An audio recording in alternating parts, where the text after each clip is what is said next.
গুনাহ ছেড়ে দাও, অশ্লীলতা ছেড়ে দাও, বেহায়াপনা ছেড়ে দাও, নারীর পিছনে ঘোরা ছেড়ে দাও, উলঙ্গ ছবি দেখা ছেড়ে দাও। আমি প্রতিদিন বলি ভাই, প্রত্যেকটা মাহফিলে বলি, দিনে 2 বার বললে 2 বারই বলি, গুনাহ কাউকে তৃপ্তি দেয় না, গুনাহ কাউকে সুখ দেয় না। প্রতিদিন আমি বলি, মদ যে খায় তার তৃপ্তি নাই, সে আরও নেশা করতে চায়। জুয়া যে খেলে তার তৃপ্তি নাই, সে আরও জুয়ার মধ্যে লেগে থাকে। নারীর ছবি উলঙ্গপনা, বেহায়া, জিনা, ব্যভিচার যে করে তার তৃপ্তি নাই, সে আরও নারীর জন্য পাগল হয়ে থাকে। গুনাহ তৃপ্তি দেয় না, গুনাহ স্থির আনে না, কিন্তু হালাল স্ত্রী, হালাল বিবি আল্লাহ তাআলা পুরুষকে তৃপ্তি দিয়ে দেয়।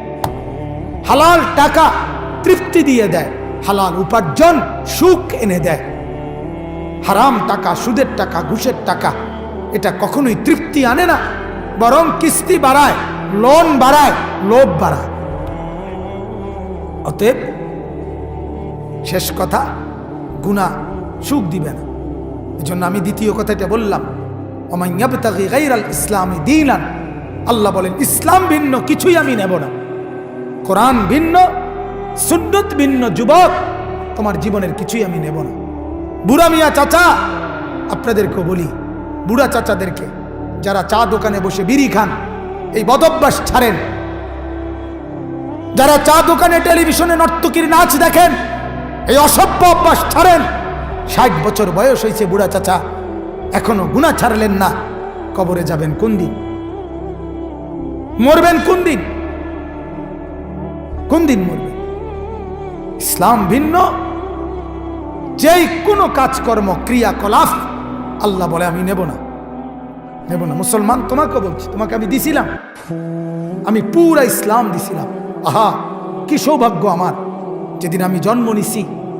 এই ছেলেরা, এই বাপ, যেদিন আপনি আমি জন্ম নিছি, সেদিন মার পেট থেকে বের হয়েই পৃথিবীর আলো বাতাস প্রথম যেদিন আমি দেখলাম, সেদিনই আমার কানে জানায় দিছে, তাকবীর দিয়ে, আল্লাহু আকবার আজান দিয়ে বলে দিয়েছে, তুই মুসলমানের বাচ্চা, তুই ইমানদারের সন্তান, তোকে আল্লাহ তাআলা ইমানের দৌলত দান করছে।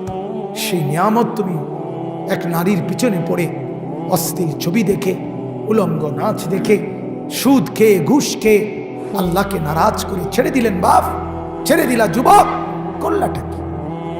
করলাটা কি ভাইয়া? এজন্য ফিরে আসো ভাই, ফিরে আসো, নারীর ফাঁদ থেকে ফিরে আসো। নবীজি বলছে ফাত্তাকুদ দুনিয়া ওয়াত্তাকুন নিসা। নবীজি বলছে আমার উম্মত, দুনিয়ার ফাঁদ থেকে বাঁচো, নারীর ফাঁদ থেকে বাঁচো। নারী তোমাকে সর্বশান্ত করে দিবে। হালাল স্ত্রী ব্যতীত, হালাল স্ত্রী ব্যতীত অবৈধ প্রেম, নারীর লোভ কোন পুরুষকে পর্যন্ত স্বস্তি দেয় না, স্বস্তি দেয় না, সুখ দেয় না। আগুন জ্বালায় দিছে হাজারো পরিবার, হাজারো ফ্যামিলি, হাজারো বংশ নির্বংশ হয়ে গেছে। পরকীয়ার কারণে নিজের স্বামীর থেকে অন্য পুরুষের সাথে অবৈধ সম্পর্ক করা নারী নিজের সন্তানকে জবাই করে দিছে। কি পরিমাণ নির্মম শাহওয়াতের কাছে, কি পরিমাণ নিকৃষ্ট জানোয়ার হয়েছে। এজন্য ফিরে আসো ভাইয়া, ফিরে আসো। আল্লাহ তাআলা আমাদেরকে তৌফিক দান করেন। শেষ আমার বক্তব্য এটাই, 2টা কথা বলছি। এক, ইসলাম নামে যে ধর্ম, কোরআন এবং সুন্নাহ আমরা মানি, আলহামদুলিল্লাহ, এটাই আল্লাহর মনোনীত ধর্ম। বলেন আলহামদুলিল্লাহ। অতএব এটা যদি আমাদের থাকে আমরা কামিয়াব, এটা যার কাছে নাই সে ব্যর্থ। 2, ইসলামের যত অনুশাসন, কোরআন সুন্নাহর যত বিধান, এটা যে পালন করবে সেই আল্লাহর কাছে গৃহীত, আর নাই তো সে আখিরাতে ক্ষতিগ্রস্ত। আখিরাতে কি বলেন না? ক্ষতিগ্রস্ত। আল্লাহর নবী এটাই বলছেন, বুনিয়াল ইসলামু আলা খামস, ইসলাম 5টি জিনিসের নাম। আল্লাহর উপরে শাহাদাত, রাসূলের শাহাদাত, 5 ওয়াক্ত নামাজ, বছর শেষে যাকাত, সামর্থ্য হলে হজ, এবং আল্লাহ তাআলার দেওয়া রমজান মাসের রোজা। নবীজি বলছেন এগুলোকেই ইসলাম বলে।